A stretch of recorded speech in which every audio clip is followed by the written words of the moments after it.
एक राजा था जो बहुत आलसी था। उसे काम करना बिल्कुल पसंद नहीं था। एक दिन उसने सोचा कि उसे एक महल बनाना चाहिए। उसने अपने सभी मंत्रियों को बुलाया और कहा, मुझे एक शानदार महल चाहिए और यह जल्द से जल्द बनना चाहिए।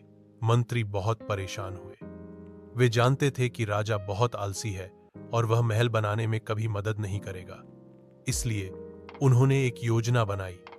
उन्होंने एक बहुत बड़ा शानदार महल का मॉडल बनाया और राजा को दिखाया। राजा बहुत खुश हुआ और उसने कहा, यह तो बहुत बढ़िया है, अब इसे बनाओ। मंत्री ने कहा, महाराज, यह महल तो बहुत बड़ा है, इसे बनाने में बहुत समय लगेगा, हम क्या करें?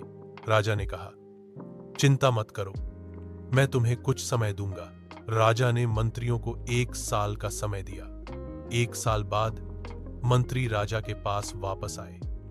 राजा ने पूछा, क्या महल बन गया? मंत्री ने कहा, नहीं महाराज, अभी नहीं बना है। राजा गुस्से में आ गया। उसने कहा, क्यों नहीं बना? क्या तुम सब आलसी हो?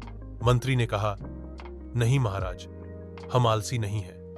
हम तो महल बना रहे थे, लेकिन आपने हमें कभी भी काम करने नहीं दिया। राजा ने पूछा, मैंने तुम्हें काम करने कब नहीं दिया? मंत्री ने कहा, महाराज, आपने तो हमें कभी भी कोई काम नहीं सौंपा। आपने तो बस हमें महल का मॉडल दिखाया और कहा कि इसे बनाओ। आपने यह नहीं बताया कि हमें क्या करना है, कैसे करना है और कब करना है।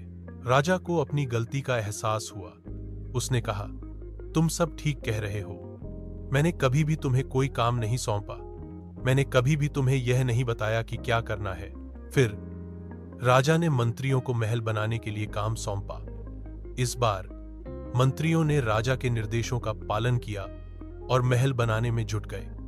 राजा ने भी अब काम करना शुरू कर दिया और महल कुछ ही समय में बनकर तैयार हो गया। सीख, यह कहानी हमें सिखाती है कि हमें आलसी नहीं होना चाहिए।